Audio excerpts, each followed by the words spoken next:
And I think it's time that we start getting into these guns, Wally. I'm tired of them sitting around, and I don't want them getting old. You know. That's your area, so take care of it. Yeah, I'm gonna have to try to do this with a mic somehow carefully. But what we have tonight, people, I'll have to stay low. Don't panic. These are heavy rounds, Wally. Large clips too, right? Clips. Give me that coil there. This is one coil here. I don't know if you can see that. That's a heavy clip. That's probably got, oh boy, 100 or more. Yep. 100 more rounds on that. So, let's see. Let's see what we got here. Wally, I'm going to throw this right off. All right. All right. Now, you guys, we are revealing the guns. All right. This is a massive. This thing is deadly. This gun right here. If you look at it, move it in there, it shoots a very fast, long pronged, like a harpoon, out on an angle. So this is actually for moles in your yard, because the moles come in on an angle like that. So you have to find the mole hole, and then this thing, you line it up on the hole, and then you basically you smack it like this, and it shoots this high-powered. It'll keep shooting them down through the hole, and you will guaranteed harpoon the mole. Is there a hose that goes to that to give it pressure? There is. There is a hose. Okay. Exactly, and that's in this mole blaster is where I think they designed it with a rubber mallet, whack-a-mole. Remember that game, Wally? Whack-a-mole. Yeah. So that's. And I've used this, and it works. Now, I had to go to the state police to get my license. And I'm sure they did a security check and everything else. What about using these? Do you need a security check on this? Let me see if I can get the clip It's coming out out. here. It's coming out. Is it? Wow. Look at that. Count how many's on there, Wally. There's a lot. A guesstimate, at least 50. At least 50 on that clip. So the question is, with my mole blaster gun, You got to have 10 clips, the 10 rounds, that's all. so I'm going to have to break these in half Yep. and use them. All right, so that's that. We got that, and then we got what we got with this one. This one is these coils fit into this gun. All right. Now these coils are for tagging skunks and stuff, and what it is, they won't go in all the way because of the big head, and you can actually carve like a number on it and shoot the skunk in the ass. This will stick in, and then the head won't go in all the way, and then you'll know if it's the same skunk repeatedly pestering you, Wally. Mm-hmm. All right. Really, Wally, come on now, focus here. Yeah, I'm trying to. And then these are finish nailers, and they have some, it even sounds, doesn't it? Doesn't it sound deadly? Like yeah. This sounds like so deadly. Look at all those in there. A lot, that holds at least 100, and this shoots these fine nails with little tips, poison in the tips. Like insects and slugs and whatever, you can just shoot them, and it takes them out. You have to get your eye. This is a huge gun with this clip here. That is massive. This thing is for actually taking out deer, and it's no problem at all. And people actually use those, right? Oh yeah, absolutely. And, You want me to pass some of these over? Yeah, keep passing them. And then this one's got a unique, let's see here. See, this, again, has a large clip. What's that, 50 in that one? Easily, yep. 50. So we got that, and that's important because you don't want to stop. Like if you're on the trail of a skunk or something, you really want to keep at them steady. And then we got this gun that shoots a smaller staple, And this one's really cool because you can actually pin a fly against a wall. If you shoot it, the staple will prong it right there. Done. And that's got over 100 clips, right? 100 too. So this thing also is probably going to be illegal. All these are going to be illegal. I mean, we're going to have to figure out how to get smaller clips. Past this is a screw gun. Screw gun? A screw gun. A screw gun. And this thing's really handy out in the woods and stuff. Because of the noise, it simulates the bees and the flies with the wings. You can speed it up, like that, chase them away, and it's really good. And it's what's this for ants? This, believe it or not, this is a hot ant gun. This thing, and you put tubes in here, and when the ants come around, you just circle them like that, and they cannot get out, and they won't cross this barrier, so you trap them. Oh, I thought those were. Well, no, this is for the big ants. You got this gun, this tube gun, and then this one is the master blaster. This thing can just. This is serious, Wally, real serious, and this thing can really block a lot of ants. And as a matter of fact, you can go right down the ant hole with this thing and just squeeze, blast them right out. They're done. They will never come back. Absolutely amazing. So, that's that with the guns. And before we're done, I just want to give you a quick. Better put on my safety glasses here. A quick thing to show you that these guns are dangerous. Very dangerous. Very dangerous, Wally. You got glasses on? Ready? Don't point that at me. Wally, I can't. Let me hold it this way. Ready?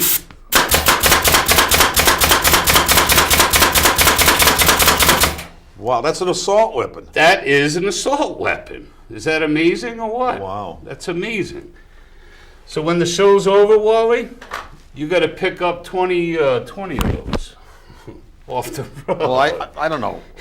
Is the state looking at these to try to ban them or what? I don't know what to think other than one other thing.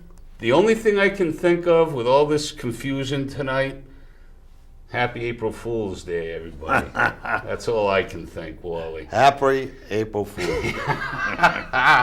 That's it. We got guns, baby. I thought you were serious about this the whole time.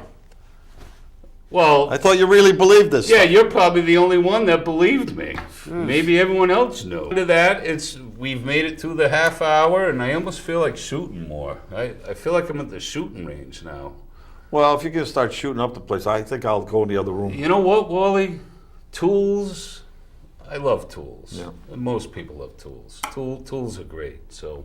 But just reemphasize, we're just joking around all night, all right? Obviously, it's April Fools, Lee Elsie, all that. Yeah, it's all made up. It's a joke. Now we're going to get into some serious stuff. But if Lee calls me about that story, I'm going to tell him to see you.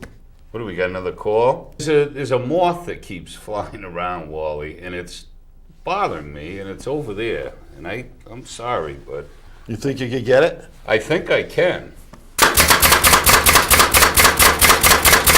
You broke the television screen. Did I? No, I didn't. See, rapid fire. These guns are next. Yep. So I did have safety glasses, and you got glasses. I figured, what the heck? They're safety. I could slip and hit you right in the ass, and you could be know. like John Kerry and get a Purple Heart. Purple Heart. Yeah. You know. So, anyways, yeah, that's pretty sick about Jesus. I don't know why the world's attacking him. Why do you attack God? Everything, taking God out of everything, and look where our world is going. You know. Yep. And by the way, JB, DeAndre Poole. I wrote the guy's name down, but I have more class than him. I'm not going to set it on the ground and step on him. You know. the professor that yeah. wrote Jesus, you know. What were you going to say about JB? JB this afternoon on 94.9 was really ranting about the death penalty. Really wants that back, and I back him big time with any thoughts like that. He's very knowledgeable. He knows what's going on and what will deter these creeps from doing that. And this leads right into the Adam Lanza thing. This thing really irks me because two reasons.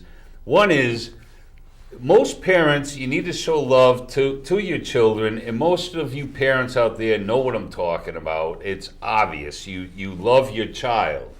What happens with wealthy people a lot of times, not always, but like Adam Lanza's father made what, $1 million a year. He makes $1 million a year. He's a high executive with GE, right? He's paying Lanza's mother $250,000 a year in alimony.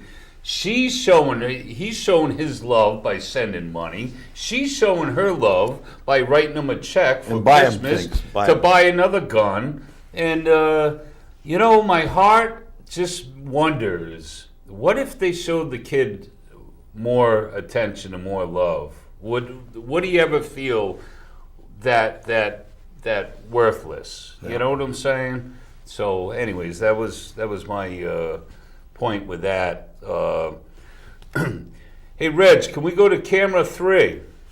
Hey, what you're looking at right now, Laura Ingram's been talking about this and has been in the news on 94.9. That is a mannequin eye. This is an eye of a mannequin, and inside, as you see, is a camera in the middle. And this is what they're starting to do now with all these big box stores. In the stores, yeah? Yes, and it also comes with the facial recognition type stuff. And it's creepy technology. I mean, what, you walk into Walmart and now the mannequins have cameras in their eyeballs? This is really creepy stuff. And thanks, Reg. So, yeah, I mean, this is... And I've been talking since we started this show about hidden cameras and what happened to me in New Hampshire and all this and in my truck, and it's creepy. They can hide a camera right in the middle of his eyeball, Obama's eyeball, right there, smallest little thing, and you wouldn't even know. Now, I wonder if I walked into Walmart with my little detector that shoots a beam that will reflect the camera back. I wonder if they'd kick me out of Walmart if I walked through and identified all the hidden cameras. Yeah. You know, and they have license plate recognition, which all the police have. I know the ACLU is going at it with the Waterford police, but if the state of Connecticut doesn't give you a sticker on your plate, then all the police departments have license plate readers. They must. How would they know if it was registered or not? Yeah. So that's... whatever, that's all right, I guess. I mean, but still, they can constantly track you. But Walmart, the point I'm getting at is Walmart's, or I don't know if it's exactly Walmart, but these stores have license plate readers. So as you come into the parking lot, they know Wally's here, and then they're going to be right on you, going through from point to this, that, and they're going to have cameras hidden in shelves, like in the shelves, so that as you're looking through shelves, you're going to have cameras hidden looking at you. There's probably hundreds of them throughout the stores. And so I thought that's pretty creepy, you know. And Laura Ingraham is the most fascinating, awesome talk show person, and she follows Lee Elsey on 94.9, right after Lee. And she's a former Connecticut girl. She is, actually. She was from up in... Willimantic and Glastonbury. Glastonbury. Yeah, her mother worked in... she's got a good faith in God, and she says it how it is, and is always encouraging people to do the right thing, be nice, this, that. She's not a foul mouth, anything. She fills in for Bill O'Reilly a lot. Very talented, very educated, great. Well, she's a lawyer by trade. She worked down in Washington, D.C. for a while. Last week, she was on this intrusiveness, and she doesn't like it. Yeah. And I don't. Nobody Yeah. does. You know, we got 5 minutes left. We really ripped this show. I mean, I feel like.